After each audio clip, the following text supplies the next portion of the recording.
আসবে আমার দিন গানটা কিছুক্ষণ আগে রিলিজ করেছে। তো এই গানটা সিনেমার শুরুর দিকে আছে, যেখানে শাকিব খান তার বস্তির লোকজনদেরকে ডেকে আনছে তার অভিনয় স্কিল দেখানোর জন্য, কারণ সে ছোটবেলা থেকেই অভিনেতা হতে চাইবে নিজের। এখানে গানের মধ্যেও দেখবেন সিন আছে, রজনীকান্তের একটা ছবি সে টাঙিয়ে রেখে দিয়েছে। তো এই যে পুরো মানে গানটা যে সিচুয়েশন, যেরকম যে সে বস্তির লোক যারা বয়স্ক লোকদের আছে তাদের সাহায্য করে, বা কোনো রকম কোনো সমস্যা হলে তাদের দিকে ঝাঁপিয়ে পড়ে, সমস্ত কিছু এই গানটার মধ্যে আছে। তবে কি বলুন তো, এই গানটা এতদিন পরে কেন রিলিজ করলো সেটি আমার মাথায় ঢুকলো না। তবে গানটা কিন্তু যে সিচুয়েশন হয়েছে, সিনেমায় যেরকম সিচুয়েশন হয়েছে একটু দুর্দান্ত ছিল। এবং যদি আপনি সিনেমাকে বাদ দিয়েও দেখে রাখেন তাহলেও কিন্তু বেশ আপনার বেশ অ্যাট্রাকটিভ লাগে। তার কারণ হচ্ছে গানটার মধ্যে সত্যি কথা বলতে গেলে কি একটা ভালো লাগার মতন ব্যাপার আছে, এই কথা কিন্তু একদম মানতেই হবে। তুফান সিনেমা ইতিমধ্যেই বাংলাদেশ এবং ভারতবর্ষের দু জায়গাতেই বেরিয়ে গেছে, তারপরে এই গানটা যে কেন রিলিজ করলো আমার মাথায় এলো না। যাই হোক, গানটা আমার কিরকম লেগেছে সেটা নিয়ে আসলে আলোচনা করা যাক। সত্যি বলতে গেলে গানটা কিন্তু বেশ শ্রুতিমধুর, শুনতে বেশ ভালো, এবং যেটা কোরিওগ্রাফিটাও বা যেরকম পুরো ডিজাইনটা করা হয়েছে সেটাও বেশ ভালো, নো ডাউট, এই বিষয়ে কোনো সন্দেহ নেই।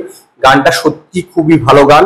কিন্তু দেখুন, গানের একটা ছোট্ট জায়গা স্টেপ নিয়ে এত আলোচনা যে হবে হয়তো, যে এটা নকল একটা জায়গাতে আছে, সেই সামান্য এইটুকু। তবে এই সামান্য বিষয়টা নিয়ে আমার মনে হয় না বিশেষ আলোচনা করার প্রয়োজন। কারণ হচ্ছে দেখুন, একজন অভিনেতার কাজ হচ্ছে তার ডাইরেক্টরকে বিশ্বাস করা। এবার সেই ডাইরেক্টরের কোরিওগ্রাফারকে দিয়েছে, সেই কোরিওগ্রাফারের কোনো একটি ছোট্ট সাধারণ একটা স্টেপ হয়তো কোনো একটি সিনেমার সঙ্গে মিল খেয়ে যাচ্ছে, তাই জন্য তার শাকিব খানকে দোষারোপ করা চলে না।